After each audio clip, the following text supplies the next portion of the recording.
Hello friends, स्वागत आप सभी का। मैं उमाकांत आनंद। आज इस लेक्चर के अंदर हम बात करने वाले हैं कंसेप्ट ऑफ एचआरएम की, यानी कि जो ह्यूमन रिसोर्स मैनेजमेंट है, ह्यूमन रिसोर्स मैनेजमेंट वाले यूनिट की हम लोग यहाँ से स्टार्टिंग करने जा रहे हैं और इसका ये पहला लेक्चर है। तो चूंकि पहला लेक्चर है तो इस वजह से इसकी जो बेसिक कंसेप्ट है जो ह्यूमन रिसोर्स मैनेजमेंट का, वहाँ से हम लोग स्टार्टिंग करेंगे और कोशिश करेंगे कि धीरे धीरे जो भी चीज़ें इस मतलब चैप्टर से, इस कंसेप्ट से जुड़ी हुई हैं, उन सारी चीज़ों को एक एक करके डिटेल में डिस्कस किया जाएगा। तो ह्यूमन रिसोर्स मैनेजमेंट की हम बात करें तो बहुत ही अहम पूरी की पूरी यूनिट है और इसमें से मोस्टली क्वेश्चंस एग्जाम में पूछे जाते हैं और क्वेश्चन ज़्यादातर कंसेप्चुअल भी रहते हैं और डायरेक्ट क्वेश्चन भी पूछे जाते हैं। तो कहीं ना कहीं ये पूरी की पूरी जो यूनिट है वो बहुत ही इंपॉर्टेंट है एग्जामिनेशन पॉइंट ऑफ व्यू के लिए, चाहे वो यूपीएचएससी कॉमर्स का एग्जाम हो, चाहे आपका यूजीसी नेट कॉमर्स का एग्जाम हो या पीजीडी का एग्जाम हो। जो भी एग्जाम्स आपके कॉम्पिटिशन पॉइंट ऑफ व्यू के हैं उन सभी के लिए ये टॉपिक जो है वो काफ़ी इंपॉर्टेंट है। देखिए, सबसे पहले अगर हम लोग बात करें जो ह्यूमन रिसोर्स मैनेजमेंट, इसकी ज़रूरत क्यों हमें एहसास हुई, इसकी ज़रूरत आखिर एक्चुअली क्यों पड़ी। तो सबसे पहले अगर आप बहुत बारीकी मतलब बहुत बेसिक से समझें, जब हम किसी बिजनेस को स्टार्ट करते हैं, यानी जब हम कोई बिजनेस ऑर्गेनाइजेशन को स्टार्ट करेंगे तो हमें सबसे पहले 4M की रिक्वायरमेंट होगी। हमें सबसे पहले 4M की रिक्वायरमेंट होगी। वो 4M कौन कौन से हैं इनको हम देखते हैं। तो जो 4M होंगे हमारे, वो होंगे सबसे पहले money, machine, material and man. वैसे तो अगर आप देखें तो ये जो कंसेप्ट है वो सारे लोगों को बेसिकली इसके बारे में बहुत कुछ पता है, लेकिन ये लेक्चर जो है वो सारे स्टूडेंट देखेंगे, कुछ ग्रेजुएट और पोस्ट ग्रेजुएट लेवल के स्टूडेंट भी देखेंगे जो पहली बार ह्यूमन रिसोर्स मैनेजमेंट को पढ़ रहे होंगे। तो इसीलिए इसको हम बहुत बेसिक से स्टार्ट करने की कोशिश कर रहे हैं। तो 4M जो है, money, machine, material and man. अब अगर हम मैन की बात करें, इन एम को अभी हम यहाँ नहीं डिस्कस करेंगे, हम अभी सिर्फ डिस्कशन किस पे करने वाले हैं, मैन पे। तो जो मैन है, मैन का रिलेशन किसके साथ है, यानी कि मैन को मैनेज करने का जो सिस्टम है वो क्या है, वो है ह्यूमन रिसोर्स मैनेजमेंट। यानी मैन का जो रिलेशन है, या ये कह सकते हैं कि जो एचआरएम का रिलेशन है, वो 4M में जो एक M है मैन, उसके साथ इसका रिलेशन है। अब आप नेक्स्ट स्लाइड पे जब पहुंचेंगे तो आप देखेंगे कि जो मैन है, मैन का रिलेशन किसके साथ है, ह्यूमन रिसोर्स मैनेजमेंट के साथ। अब हमें क्या करना है, अब हमें देखना है कि किस तरीके से ये जो कंसेप्ट है वो मतलब क्रिएट हुआ है। देखिए, अगर ह्यूमन रिसोर्स मैनेजमेंट को दो पार्ट में डिवाइड करें तो एक शब्द निकल के आता है उसके अंदर मैनेजमेंट, और एक शब्द निकल के आता है उसके अंदर ह्यूमन रिसोर्स। मैनेजमेंट का बेसिकली मतलब क्या होता है, मैनेजमेंट का बेसिकली मतलब होता है effective and efficient utilisation of resources. आपके पास जो भी रिसोर्सेज हैं उनका सर्वोत्तम इस्तेमाल करना, एक बेस्ट उनका यूज़ करना, ताकि उससे मैक्सिमम आउटपुट निकाला जा सके, उसे हम बोलते हैं मैनेजमेंट। दैट मीन्स कि आपके पास जो भी अवेलेबल चीज़ है उसका बेटर इस्तेमाल करें ताकि आपका जो डिज़ायर्ड ऑब्जेक्टिव है वो विद इन फ्रेमवर्क उसे अचीव किया जा सके। This is management. अगर हम ह्यूमन रिसोर्स की बात करें तो ह्यूमन रिसोर्स क्या बताता है, ह्यूमन रिसोर्स का मतलब क्या है कि हमारे पास जो भी अवेलेबल रिसोर्सेस हैं वो मेरा ह्यूमन रिसोर्स हो गया। तो यानी अगर हम लोग ह्यूमन रिसोर्स को दो पार्ट में डिवाइड करें तो एक पार्ट हो जाता है ह्यूमन, एक पार्ट हो जाता है मेरा कौन सा, मैनेजमेंट। मैनेजमेंट का मतलब आपको पता चल गया effective and efficient utilisation of resources. अब अगर इन दोनों से एक डेफिनेशन बनाई जाए, बहुत बेसिक से डेफिनेशन बनाई जाए, तो बहुत सिंपल डेफिनेशन क्या निकल के आती है कि effective and efficient utilisation of human resources for the achievement of organisational goal. यानी किसी ऑर्गेनाइजेशन के ऑब्जेक्टिव को पूरा करने के लिए हमारे पास जो भी अवेलेबल एम्प्लॉइज़ हैं, हमारे पास जो भी अवेलेबल ह्यूमन रिसोर्स हैं, या उनका अरेंजमेंट करना या उन्हें हायर करना, इस पूरे प्रोसेस को हम क्या बोलते हैं, ह्यूमन रिसोर्स मैनेजमेंट। हालांकि ये डेफिनेशन मैंने बहुत ज़्यादा मतलब जो कह सकते हैं कंसेप्चुअली डेफिनेशंस हैं जो कि बुक में दे रखे हैं, उनको मैंने यहाँ पे नहीं लिया हुआ है। वो सारी चीज़ें आप आसानी समझ जाएंगे क्योंकि डेफिनेशन पर बेस को डायरेक्ट क्वेश्चन एग्जाम के अंदर नहीं पूछा जाएगा, बट कंसेप्ट की बारीकी को समझने के लिए ये चीज़ इंपॉर्टेंट थी। तो यानी अल्टीमेट आपको समझ आ गया होगा कि ह्यूमन रिसोर्स मैनेजमेंट का बेसिकली मतलब क्या है, जो रिसोर्सेज हैं उनका इफेक्टिव एंड बेस्ट यूटिलाइजेशन करना। अब देखिए हम लोग क्या कर रहे हैं, इसके ऑब्जेक्टिव पे आ रहे हैं। इस ऑब्जेक्टिव को बहुत ही बारीकी से समझना है आपको। ऑब्जेक्टिव आपको काफ़ी हद तक समझ आ जाएंगे। एक चीज़ और मैं डिस्कस यहाँ पे करना चाहूँगा, ये जो पूरा का पूरा लेक्चर है वो मैंने पिक्चोरियल फॉर्म के अंदर इसको प्रिपेयर किया हुआ है। पिक्चोरियल फॉर्म मैंने इसलिए प्रिपेयर किया है क्योंकि जहाँ तक मुझे समझ आता है कि मुझे जो चीज़ें आसानी से समझ में आती हैं वो किताबों से ज़्यादा मुझे चीज़ें मतलब चार्ट फॉर्म में जल्दी समझ आ जाती हैं। अगर वो चीज़ चार्ट में बनी हुई है तो मुझे वो बहुत तेज़ी के साथ बहुत जल्दी वो मेरे दिमाग में कैप्चर हो जाती हैं। तो मुझे ऐसा लग रहा है कि शायद अगर चीज़ों को चार्ट फॉर्म में प्रिपेयर किया जाए और उसके बाद उन्हें डिलीवर किया जाए तो शायद वो स्टूडेंट्स के लिए या आप सभी साथियों के लिए ज़्यादा बेहतर होंगी। तो मैंने ऑब्जेक्टिव को 4 पार्ट में डिवाइड किया है।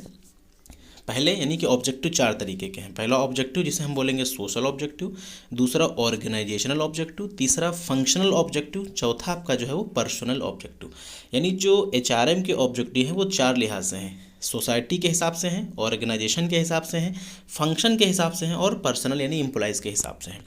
अब अगर इन्हीं को और डिटेल में आप देखें, अगर इन्हीं का डिटेल में डिस्कशन किया जाए तो क्या क्या चीज़ें इससे निकल के आती हैं। अगर हम लोग बेसिक जो बात कर रहे थे सोसाइटी के लिए, तो सोसाइटी के हिसाब से क्या क्या चीज़ें ज़रूरी हैं, सोसाइटी के लिए क्या क्या चीज़ें ज़रूरी हैं। जैसे कि एग्जांपल के लिए सोसाइटी के अगर किसी तरीके की कोई कंप्लेन होती है, किसी भी तरीके की कोई कंप्लेन होती है, सोशल पॉइंट ऑफ व्यू से बात करें, जैसे एक एम्प्लॉइज़ के सोशल पॉइंट ऑफ व्यू की बात करें, तो एम्प्लॉइज़ की जो कंप्लेन है उस कंप्लेन को ह्यूमन रिसोर्स मैनेजमेंट क्या करता है, टेक आउट करता है। यानी अगर आप किसी ऑर्गेनाइजेशन के अंदर वर्किंग है और आपको कोई दिक्कत आती है, कोई कंप्लेन है, तो सामाजिक तौर पर तो आपकी कंप्लेन को का मतलब कह सकते हैं जो सोल्यूशन है वो निकलना चाहिए। तो ह्यूमन रिसोर्स मैनेजमेंट आपके इस कंप्लेन को सोल्यूशन आपका देता है। नेक्स्ट होगी यूनियन। यूनियन देखिए बनाया गया, ह्यूमन रिसोर्स मैनेजमेंट क्या करता है, यूनियन बनाने की भी परमिशन देता है। दैट मीन्स कि यूनियन भी आप फॉर्म कर सकते हैं, जिससे क्या होगा कि आप अपनी बात को आगे रख सकते हैं। नेक्स्ट आपको कई तरीके के और भी बेनिफिट्स देता है। दैट मीन्स कि सोसाइटी के जो ऑब्जेक्टिव हैं वो कंप्लेन, यूनियन और बेनिफिट्स हो गए। अब हम लोग अगर बात करेंगे नेक्स्ट ऑब्जेक्टिव्स की, ऑर्गेनाइजेशन, तो ऑर्गेनाइजेशन के जो ऑब्जेक्टिव हैं वो कौन कौन से ऑब्जेक्टिव हैं। ऑर्गेनाइजेशन के पॉइंट ऑफ व्यू से ह्यूमन रिसोर्स प्लानिंग, यानी कि जो ह्यूमन रिसोर्स प्लानिंग है वो ये करेगा। नेक्स्ट हो गया आप एम्प्लॉय रिलेशन। ऑर्गेनाइजेशन के अंदर ह्यूमन रिसोर्स मैनेजमेंट क्या करता है, ह्यूमन रिसोर्स प्लानिंग करने का काम करता है। एम्प्लॉय के बीच में बेटर रिलेशन मेंटेन हो, इसका काम करता है।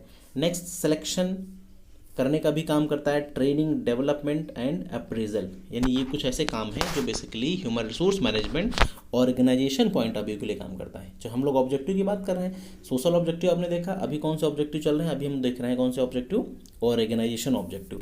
तो ऑर्गेनाइजेशन के जो बेसिकली ऑब्जेक्टिव हैं आपके, वो 4 ऑब्जेक्टिव आपको बताए गए, 4 नहीं 4 से ज़्यादा हैं। एचआरपी यानी human resource planning, employ relation, selection, training, development, appraisal and placement. ये कुछ ऑब्जेक्टिव हैं जो ऑर्गेनाइजेशन के हैं और इनको कौन पूरा करता है, इनको पूरा करता है ह्यूमन रिसोर्स मैनेजमेंट। अब हम बात करेंगे फंक्शनल ऑब्जेक्टिव। तो जो फंक्शनल ऑब्जेक्टिव है वो क्या है बताते हैं आपको। फंक्शनल ऑब्जेक्टिव में अप्रेजल, प्लेसमेंट एंड असेसमेंट, यानी कि जो काम हो रहा है, जो एक फंक्शन, एक ऑर्गेनाइजेशन के अंदर जो काम हो रहा है, उस काम के लिए ह्यूमन रिसोर्स मैनेजमेंट कैसे रोल प्ले करता है। तो सबसे पहले अप्रेजल करता है, उनको बाकायदा उन्हें वॉच करने का काम करता है। प्लेसमेंट करता है एम्प्लॉइज़ का, और असेसमेंट करता है। असेसमेंट करने का मतलब है कि देखने ये चीज़ वॉच करते रहना कि कौन सा एम्प्लॉय बेटर कर रहा है, कौन सा उससे बेटर कर रहा है। दैट मीन्स कि जो फंक्शन है उसकी वॉच करना। नेक्स्ट अगर हम देखें एम्प्लॉइज़ के पॉइंट ऑफ व्यू से कौन से ऑब्जेक्टिव्स हैं, तो एम्प्लॉय के पॉइंट ऑफ व्यू से ट्रेनिंग एंड डेवलपमेंट, यानी एम्प्लॉइज़ की वो ट्रेनिंग एंड डेवलपमेंट करेगा, उनका अप्रेजल करेगा, प्लेसमेंट करेगा, कंपनसेशन करेगा और उनका असेसमेंट करेगा। ये कुछ ऑब्जेक्टिव थे, बहुत बेसिक चीज़ें हैं, लेकिन ये बेसिक चीज़ें एग्ज़ाम के लिए बहुत इंपॉर्टेंट हैं। एग्ज़ाम के लिए इंपॉर्टेंट इसलिए हैं क्योंकि अगर चीज़ों की प्रैक्टिस या उनका रिपीटेशन बार बार नहीं होगा तो एग्ज़ाम के अंदर बहुत बेसिक चीज़ें ही पूछी जाती हैं।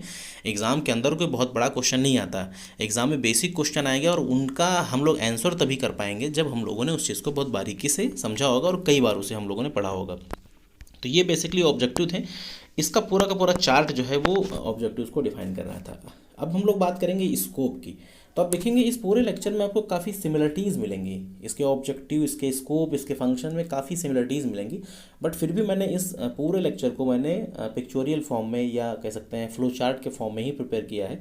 बाकी इसके जो अपकमिंग लेक्चर्स होंगे उनमें हम इन सब चीज़ों को डिटेल में देखेंगे। जैसे मैंने अभी एचआरपी का इस्तेमाल किया, सिलेक्शन की बात करी, रिक्रूटमेंट की बात करी, इन सब चीज़ों को हम डिटेल में देखेंगे। यहाँ पे सिर्फ हम लोग एक चीज़ों को कनेक्ट करने की कोशिश कर रहे हैं कि जो ये कंसेप्ट है ह्यूमन रिसोर्स मैनेजमेंट, ये कितना ब्रॉड कंसेप्ट है और कितनी चीज़ें इसके अंदर ऑलरेडी इंक्लूड होंगी। तो इसलिए कनेक्टिविटी बनाने के लिए इसमें इस तरीके की इन्फॉर्मेशन रखी गई है। स्कोप की बात करें तो ये 4 तरीके के इसके स्कोप हैं। ये एग्जाम के अंदर पूछा गया क्वेश्चन है, यूजीसी नेट कॉमर्स में ये क्वेश्चन पूछा जा चुका है कि जो स्कोप हैं वो मतलब कौन कौन से स्कोप हैं या कौन कौन से एरियाज़ में human resource management role play करता है। तो इसका पहला है आपका acquisition, development, retention and maintenance, और चौथा है कंट्रोल। यानी स्कोप कितने हैं? 4 प्रकार के, 4 ब्रॉड स्कोप हैं। पहला एक्विजिशन, डेवलपमेंट, रिटेंशन या मेंटेनेंस, और चौथा कौन सा? कंट्रोल। इनको अगर आप देखें, एक्विजिशन का बेसिकली मतलब क्या है? एक्विजिशन के अंदर 4 चीज़ें आ जाती हैं। एक्विजिशन को करने के लिए मैनेजमेंट के 4 जो ह्यूमन रिसोर्स मैनेजमेंट की 4 एक्टिविटीज़ कंसिडर होती हैं। कौन सी? HRP, recruitment, selection and placement. कौन कौन से आती हैं? HRP, recruitment, selection and placement. ये 4 जो बेसिक एक्टिविटीज़ हैं वो इसमें काम करते हैं। नेक्स्ट हम लोग बात करें डेवलपमेंट की, तो डेवलपमेंट में training, career development, organisational development और इंटरनल मोबिलिटी। अब ये जो टर्म हम लोग यूज़ कर रहे हैं, training, career development, organisation development, ये आपको इसी प्लेलिस्ट के अंदर सबके डिटेल्ड लेक्चर मिल जाएंगे। ये जो ह्यूमन रिसोर्स मैनेजमेंट की प्लेलिस्ट है, इसमें सारे लेक्चर्स हम आपको डिटेल में प्रोवाइड करेंगे। उसके लिए थोड़ा सा वक्त लगेगा, कुछ लेक्चर्स आपको बहुत रिसेंटली मिल जाएंगे, कुछ में थोड़ा सा टाइम लगेगा, बट आपको पूरी की पूरी प्लेलिस्ट में सारी इन्फॉर्मेशन मिल जाएगी। अब आते हैं हम लोग तीसरे उसमें स्कोप पे। तीसरा जो है रिटेंशन एंड मेंटेनेंस। तो किस तरीके से एम्प्लॉयज़ को रिटेन करने का काम करता है।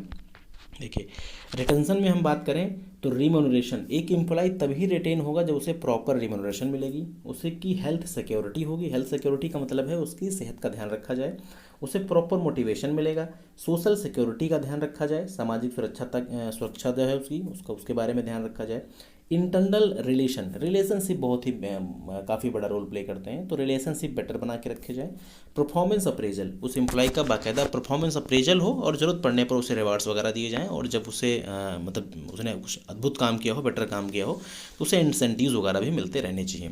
तो ये इसका तीसरा स्कोप था। चौथे स्कोप की बात करें कंट्रोल, तो कंट्रोलिंग के लिए कौन कौन सी एक्टिविटीज़ होती हैं। ह्यूमन रिसोर्स ऑडिट, ये शब्द आप लोग पढ़ेंगे आगे डिटेल में। Human resource audit, human resource accounting and human resource HRIS बोलते हैं इसको हम लोग, ह्यूमन रिसोर्स इंफॉर्मेशन सिस्टम। यानी कंट्रोलिंग करने के लिए 4 फंक्शंस किए जाते हैं। एक बार वापस मैं रिपीट करूंगा, हम लोग ह्यूमन रिसोर्स के स्कोप की बात कर रहे हैं। तो स्कोप ब्रॉडली 4 पार्ट में डिवाइड किया गया है। एक्विजिशन, डेवलपमेंट, रिटेंशन, मेंटेनेंस और चौथा था कंट्रोल। इन चारों की जो स्कोप है, इन स्कोप के अंदर कुछ एक्टिविटीज़ आती हैं, जैसे एक्विजिशन में HRP, रिक्रूटमेंट, सिलेक्शन, प्लेसमेंट आता है। डेवलपमेंट में training, career development, organisation development, internal mobility आता है।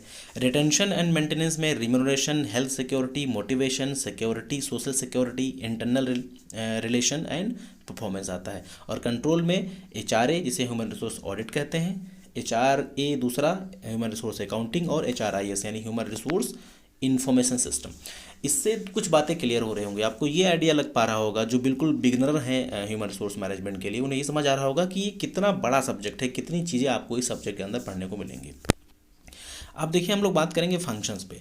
फंक्शंस बहुत ही अहम है। इसका फंक्शंस से डायरेक्टली क्वेश्चन कई मरतबा एग्जाम के अंदर पूछा गया है, तो इसलिए इसको आप यहाँ देखेंगे, और बाद में जब फंक्शंस टॉपिक की हम बात करेंगे तो हम डिटेल में बात करेंगे इस पर। फंक्शन 2 प्रकार के होते हैं। मैनेजमेंट के 2 तरीके के फंक्शन हैं। एक बार क्वेश्चन पूछा गया था जिसमें 4 ऑप्शन थे, और आपसे ये पूछा गया था कि निम्नलिखित में से कौन सा ऑपरेटिंग फंक्शन HRM का नहीं है। तो वो क्वेश्चन इस तरीके से पूछे जाते हैं एग्जाम में, तो एक बार इनकी क्लियरिटी होना बहुत ज़रूरी है। देखिए, फंक्शन 2 पार्ट में है। एक मैनेजरियल फंक्शन होता है, एक ऑपरेशनल फंक्शन होता है। एक मैनेजरियल फंक्शन होता है, एक ऑपरेशनल फंक्शन होता है। जो मैनेजरियल फंक्शंस हैं वो 4 पार्ट में डिवाइडेड है। उसके अंदर 4 पार्ट कौन कौन से? Planning, organising, directing and controlling. ये ह्यूमन रिसोर्स मैनेजमेंट का एक्चुअली पार्ट नहीं है, ये मैनेजमेंट का पार्ट है। जो सब इसके बारे में कायदे से वाकिफ़ हैं। जो फंक्शंस ऑफ मैनेजमेंट होते हैं, उन्हीं फंक्शंस में से जो 4 फंक्शन है, planning, organising, directing and controlling, ये ह्यूमन रिसोर्स के मैनेजरियल फंक्शन है। अब ह्यूमन रिसोर्स के हम ऑपरेटिंग फंक्शन की बात करेंगे। तो ऑपरेटिंग फंक्शन कौन कौन से होते हैं, इनको देखिए। ऑपरेटिंग में procurement, development, compensation, integration and maintenance, यानी 4 ब्रॉड फंक्शन है। ऑपरेटिंग में 4 ब्रॉड फंक्शन है, procurement, development, compensation, integration and maintenance. ये जो 5 फंक्शन दिए जा रहे हैं आपको, ये ब्रॉड फंक्शन है। इनका क्लासिफिकेशन फर्दर नीचे किया गया है, तो अब नीचे की स्लाइड में हम लोग इनका फर्दर क्लासिफिकेशन देखेंगे।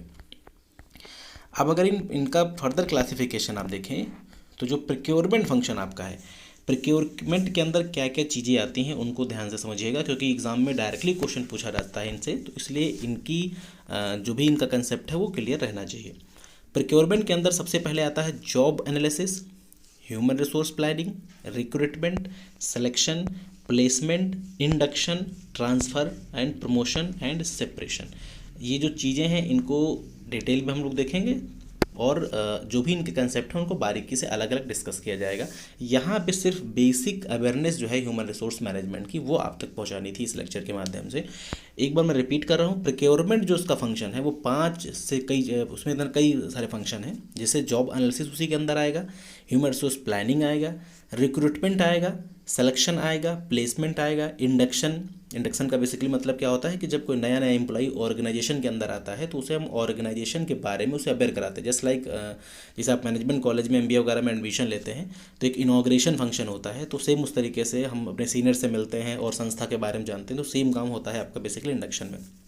ट्रांसफ़र सब जानते हैं, प्रमोशन, सेपरेशन, ये सारे फंक्शन किसके हैं, ये सब फंक्शन है किसके, प्रिक्योरमेंट के। डेवलपमेंट की बात करें, performance appraisal, training, execution, career planning and development. 4 function आते हैं डेवलपमेंट में। कौन से आते हैं, परफॉर्मेंस अप्रेजल आता है और ट्रेनिंग आता है, एग्जीक्यूशन आता है, career planning and development. Career planning का लेक्चर आपको डिटेल के अंदर मिलेगा। अब आते हैं हम लोग कंपनसेशन में। कंपनसेशन में क्या आता है आपका, जॉब इवैल्यूएशन आता है, वेजेज एंड सैलरी आता है, बोनस इंसेंटिव आते हैं, पे रोल्स आते हैं। तो 4 पार्ट इसके अंदर भी हैं कंपनसेशन में, job evaluation, wages and salary, bonus incentive and payroll. Integration में हम बात करें तो उसमें कई सारे फंक्शन हैं, मोटिवेशन है, जॉब सेटिस्फेक्शन है आपका, ग्रीवेंस रिड्यूसल कमेटी होनी चाहिए, कलेक्टिव बार्गेनिंग होना चाहिए, कॉन्फ्लिक्ट एंड मैनेजमेंट होना चाहिए, और इसके अलावा आपका होना चाहिए डिसिप्लिन भी होना चाहिए। एक होता है पार्टिसिपेशन ऑफ एम्प्लॉइज़, जिसे हम लोग POI शॉर्ट में बोलते हैं। इंटीग्रेशन का मतलब क्या है कि हमें अपने एम्प्लॉइज़ को जोड़ के रखना है। तो हमारे एम्प्लॉय हमसे तभी जोड़ के रहेंगे जब उन्हें वो प्रॉपर मोटिवेट होंगे, उन्हें जॉब सेटिस्फैक्शन मिलेगा। ग्रीवेंस रिड्यूसल का मतलब क्या है कि अगर कोई मैटर क्रिएट हो जाएगा तो उस मैटर को आसानी से सॉल्व किया जाए। कलेक्टिव बार्गेनिंग का मतलब है कोई मुद्दा हो जाए तो उसमें मिलकर उस पर एक डिसीजन निकाला जा सके। कॉन्फ्लिक्ट मैनेजमेंट बेटर होना चाहिए, कोई विवाद हो तो आसानी से वो सॉल्व हो जाए। पार्टिसिपेशन ऑफ एम्प्लॉइज़ का मतलब यहाँ पे क्या है कि एम्प्लॉइज़ को पार्टिसिपेट करने का मौका मिले, और डिसिप्लिन अनुशासन होना चाहिए। तो ये कुछ इंटीग्रेशन था। अब हम मेंटेनेंस की बात करेंगे। मेंटेनेंस कैसे होता है, हेल्थ, सेफ्टी, सिक्योरिटी, भाई हेल्थ का ध्यान रखा जाए, सेफ्टी की आपके पास इंस्ट्रूमेंट होने चाहिए, सोशल सिक्योरिटी की बात करी जाए, आपकी कंपनी आपको वेलफेयर स्कीम प्रोवाइड करती हो, पर्सनल कुछ इन्फॉर्मेशन ऐसी हैं जो कि आप तक शेयर की जाएँ जो आपके हेल्थ से संबंधित हैं। नेक्स्ट आपका पर्सनल रिसर्च वगैरह हो, और इसके अलावा पर्सनल की ऑडिट हो। तो ये कुछ फंक्शन थे। बेसिकली हम लोग बात किसकी कर रहे थे, फंक्शंस की। फंक्शन कितने थे HRM के, 2। कौन कौन से, मैनेजरियल और ऑपरेटिंग। मैनेजरियल के अंदर कौन थे, प्लानिंग, ऑर्गेनाइजिंग, डायरेक्टिंग, कंट्रोलिंग।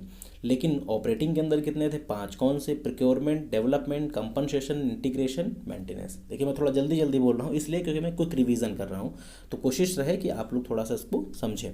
देखिए पढ़ने के तमाम ढंग हो सकते हैं, अलग अलग लोगों को अलग अलग तरीके से समझ आता है, लेकिन जो बेसिक जो मतलब तरीका जो मुझे समझ आता है या मुझे बेहतर लगता है वो यही कि आप चीज़ों को जल्दी जल्दी से पढ़ें। जल्दी तेज़ी से पढ़ेंगे तो चीज़ें ध्यान में आएंगी, हम आपको मतलब ज़्यादा समय तक आपके दिमाग में रहेंगी, और एक बार वो चीज़ सेट हो जाएगी तो फिर वो जाएगी नहीं। एग्जाम्पल के लिए बहुत छोटे से जब हम लोग स्कूलिंग में थे तो हम लोग 1 2 3 पढ़ते थे, तो 1 2 3 रटने का एक प्रॉपर यही ढंग था, हम लोग जल्दी जल्दी पढ़ते थे और आज तक वो दिमाग से निकला नहीं है। तो ये भी तरीका बेटर हो सकता है, अब डिपेंड करता है अलग अलग लोगों के अंडरस्टैंडिंग पावर के ऊपर। खैर वापस ऑपरेटिंग पे आते हैं। 5 फंक्शन है, procurement, development, compensation, integration and maintenance. इन पांचों को हमने फिर से क्लासीफाई किया था और सबके अलग अलग पार्ट्स आपको बताए गए थे जो स्क्रीन पे आपको प्रॉपर दिख पा रहे होंगे।